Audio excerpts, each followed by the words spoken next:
bénissons l'Éternel notre Dieu qui nous donne encore une opportunité de partager sa parole. Je suis très fier de partager avec vous la parole du Seigneur.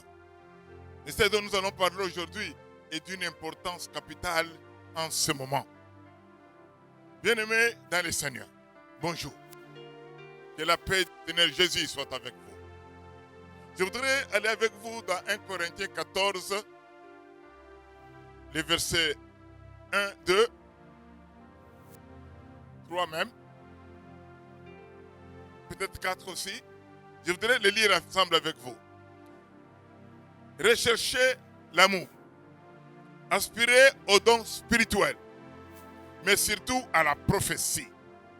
En effet, celui qui parle en langue ne parle pas aux hommes, mais à Dieu, car personne ne le comprend, et c'est un esprit qui dit des paroles mystérieuses. Celui qui prophétise, au contraire, parle aux hommes, les édifie, les encourage, les réconforte. Soyez bénis.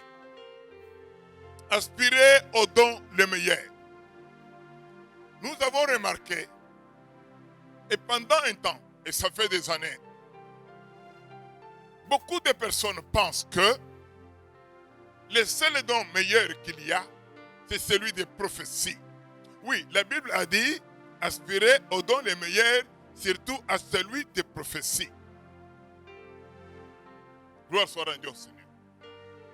Mais la Bible aussi nous dit qu'au temps de la fin, il y aura des faux pasteurs, des faux prophètes, des faux enseignants, des faux apôtres. La Bible nous le dit. Et surtout ce temps ici, tout le monde croit que quand quelqu'un prophétise, tout nous vient de Dieu. Oui, aspirons aux dons les meilleurs. Mais aujourd'hui, je voudrais vous parler d'un don spirituel. Un don qui est oublié ou même délaissé. Quand nous lisons 1 Corinthiens 12, nous rencontrons Paul qui parle encore aux Corinthiens, qui leur dit qu'il y a 12, je les lis 4, 5 et 6. Il y a diversité de dons, mais le même esprit. Diversité de services, mais le même Seigneur. Diversité d'actes, mais le même Dieu qui accomplit tout en tous. Alléluia. Alléluia. Alléluia. Gloire au Seigneur. Mais je voudrais aller avec vous sur le verset 10. À un autre, la possibilité de faire des miracles. À un autre, la prophétie. À un autre, le discernement des esprits. Donc aujourd'hui, moi, je voudrais parler du discernement des esprits. Beaucoup d'hommes prophétisent. Beaucoup parlent soi-disant de Dieu. Beaucoup veulent être des enseignants. Mais bien aimés dans le Seigneur, à ce temps de la fin, si la Bible dit, vous les reconnaîtrez à leurs fruits, mais la Bible dit aussi, il parle de discernement des esprits. Il faut savoir, celui qui te prophétise, quel est l'esprit qui l'anime? Quel est l'esprit qui est derrière lui? Quand Pierre a commencé à parler à Jésus, non, si tu rentres là-bas, on va te tuer. Jésus l'a regardé, il n'a pas dit arrière de moi Pierre, il a dit arrière de moi Satan. Car à ce moment-là, Christ avait discerné que ce n'est pas Pierre qui parlait, que ce n'était pas l'esprit de son père qui parlait, c'était l'esprit de Satan. Bien-aimé dans le Seigneur, je voudrais, et c'est mon souhait, prier que beaucoup d'hommes et de femmes dans l'église exercent les dons de discernement. Beaucoup nous perdons par manque de discernement. Christ a appelé les apôtres. La Bible nous dit qu'il avait prié toute la nuit. Et puis il est venu, il a rassemblé ses disciples, il en a choisi 12. Et il a dit, c'est moi qui vous ai appelé, mais l'un de vous est un démon. L'un de vous me trahira. Il était parmi les 12, mais Christ le connaissait comme étant un démon. Beaucoup de gens qui viennent vers nous, est-ce que nous connaissons leur nature? Est-ce que nous connaissons l'esprit qui est avec eux? À la fin, nous finissons. Il m'a trahi. Il m'a trahi. Il ne t'a pas trahi. C'est toi qui ne les connaissais pas. Tu ne les connaissais pas parce que tu n'as pas demandé à Dieu un esprit de discernement pour savoir cet homme que j'ai dit ami, cette femme que j'ai dit ami, ce pasteur-là, ce prophète-là, ce docteur-là. Quel est l'esprit qui l'anime? De quel esprit il est animé? C'est ça le grand problème. Nous sommes à la période où nous devons savoir, bien aimés dans le Seigneur. Écoutez, j'ai vécu l'expérience au commencement de ma vie chrétienne. J'ai prié avec un homme. Oh, aussitôt la prière commençait, il commençait à me prophétiser, vous n'avez pas d'idée. Oh, voilà ce que tu auras, voilà ce que tu auras des maisons, tu auras des voitures, Dieu a dit ceci, Dieu a dit cela, tout à l'heure là, les blancs vont venir, ils vont venir te prendre maintenant. Tellement que c'était beaucoup, j'ai noté. Un temps plus tard, le Seigneur me dit, efface tout ça, c'était faux.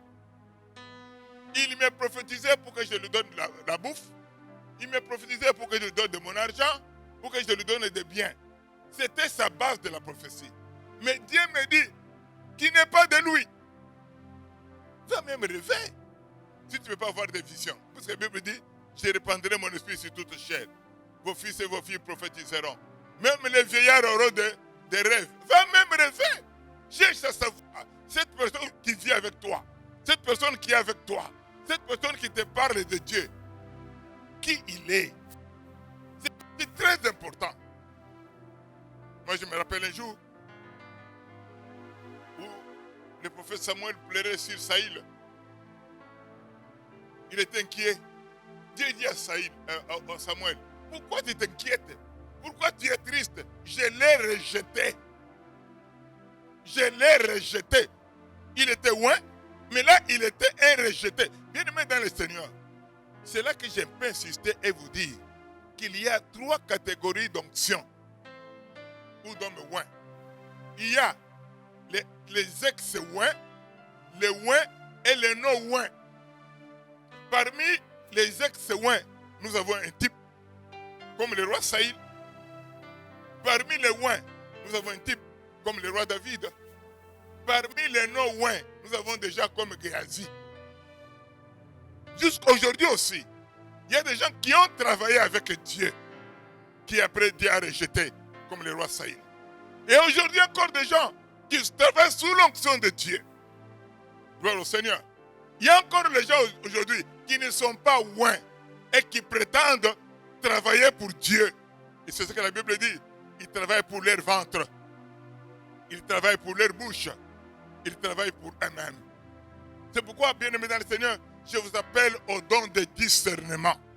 Savoir si cette personne est encore avec Dieu ou si Dieu l'a déjà rejeté. Ou cette personne n'a jamais été avec Dieu, c'est un serviteur de Satan et des démons. Moi, j'ai connu ça encore à Kamina. Un homme était venu de Calémie. Il est venu enseigner dans notre église, Philadelphie à Kamina. Oh, il a baptisé beaucoup de gens. Mais quand moi, j'ai accepté Christ, cet homme a commencé à venir chez moi. Quand on priait au salon, moi, je voyais une statuette dans un coin. Et je lui posais la question, pourquoi je vois une statuette à ton image? Oh, je ne sais pas ce que Dieu veut te dire. Dieu veut seulement te dire que je suis présent ici. Ah, je ne comprenais pas. Un temps après, il commence à m'écrire des versets. Oh, faites du bien à votre frère. La Bible dit, donne-moi l'argent. J'ai dit, frère, je n'en ai pas. Moi-même, j'en cherche. Et il voulait me maudire. Je dis, mais c'est pas vrai. Comment est-ce qu'un homme qui est de Dieu peut me maudire? 3 ans plus tard, je me retrouve à Calémie. Je le cherche. Je pose la question. Il me dit, hey, cet homme-là, c'est pas un serviteur de Dieu, c'est un ganga. C'est un féticheur. Je dis, mais comment il a eu les documents? Il dit, les documents, on peut les fabriquer. Les ordres d'émission, on peut les fabriquer. Non, à Calémie, il était connu comme un féticheur. Mais quand il est sorti, il s'est habillé en homme de Dieu. Bien-aimé dans le Seigneur. Prions le Seigneur qui nous donne l'esprit de discernement. Cet esprit est capital. Ne nous fions pas à l'apparence. Ne nous fions pas à l'apparence. L'apparence est trompeuse. Regardez la peau du serpent. Le serpent, il peut même changer de peau. On dit il se mue. Mais il reste serpent. Je ne sais pas. Laisse-moi vous le dire.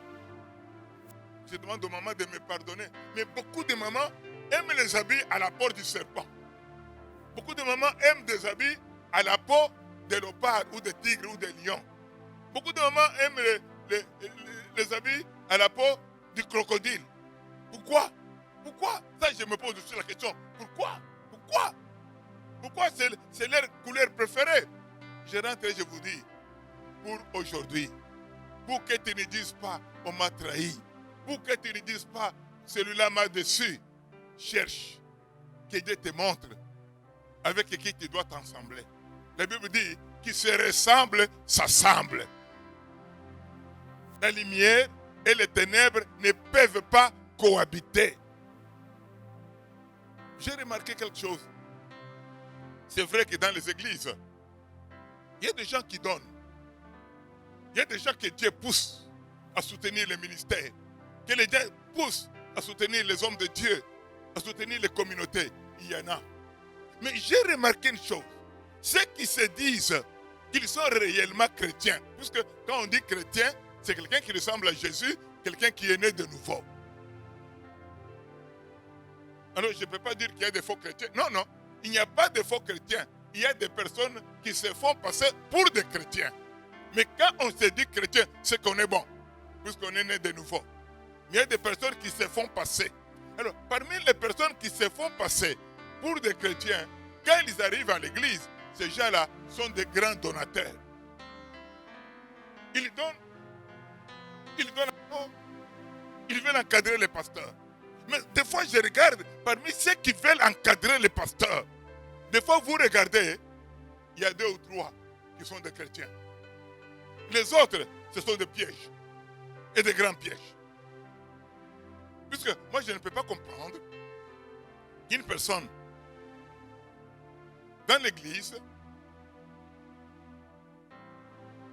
ne peut pas s'occuper des lèvres du Seigneur. Et il n'y a que les autres. Et des fois, je me demande, cet autre-là, il est venu pourquoi? Quand vous lui parlez des choses chrétiennes, la personne n'est pas dedans. Mais quand vous demandez au Seigneur, qui est cette personne-là? Et que vous regardez derrière lui, ce soit une chèvre, soit un léopard, soit un loup. Mais la personne arrive là, oh vraiment nous allons adorer, nous allons louer, tu regardes et dis waouh. Mais la Bible ne nous conseille pas de les chasser. Il dit celui-là a planté le blé, l'autre a planté l'ivraie. On dit laissez-les grandir ensemble. Mais ce n'est pas pour autant que nous devons ignorer sa nature. Il faut connaître la nature de la personne, connaître l'esprit qui l'anime. Puisque ces dons-là existent. Non, les gens aiment les dons de guérison. Non, les gens aiment les dons de miracles, les dons de prophétie, les dons de langue. Tout ça, ça existe. Mais les dons de discernement des esprits est capital. Il faut savoir à qui tu as affaire. Quand Jésus était là, lors de la Sainte Seine finale, il dit l'un de vous va me trahir. Hein? Les gens se posaient la question, Seigneur, est-ce que c'est moi? Seigneur, est-ce que c'est moi? Et puis Jésus dit, c'est lui avec qui je suis en train de tremper les pains dans la coupe. Et pendant ce temps-là, il trempait avec Judas Iscariote. Et Judas se le regarde. Ah, c'est moi. Jésus lui dit, ce que tu as fait, fais-le. Les gens étaient étonnés que Judas, c'était lui le financier. C'était lui. Quand la femme est venue oindre d'huile Jésus, lui savait avec ses cheveux. Ah, non mais ça c'est la gaspillage. On aurait dû vendre cette huile-là. Jésus leur dit, regarde, les pauvres, vous les avez toujours. Discernez même dans l'église. Les gens là qui s'opposent au pasteur, qui ont des idées, toujours avec l'argent, les ceci, les cela, mais ils ne font rien d'autre. Bien-aimés dans le Seigneur, prions le Seigneur pour qu'il nous dise qui est cet homme. Qui est cet homme? Qui est cet homme? Géasi a fini par la lèpre. C'est la lèpre blanche qui l'a attrapé. Nous ne nous séduisons pas. Ne nous induisons pas en erreur. C'est pas tout le monde qui entre à l'église qui est de Dieu. La Bible dit, l'église, le royaume, c'est comme un filet qu'on jette dans l'eau et qui ramasse les poissons de toute espèce. Au filet, il peut y trouver des crapauds. Au filet, il peut y trouver du bois mort. Au filet, il peut y trouver des serpents. Au filet, il peut y trouver des bons poissons. Au filet, il peut y trouver des crapauds et des grenouilles. Ça, ne l'oubliez pas. Bien-aimés dans le Seigneur, quand le filet est rempli, on les tire et on ne sait pas. Ce temps-là arrivera. Mais pour aujourd'hui, j'attire votre attention sur le discernement. Les dons de discernement. Prions que le Seigneur nous donne ces dons-là. Au nom de Jésus. Amen. Soyez bénis.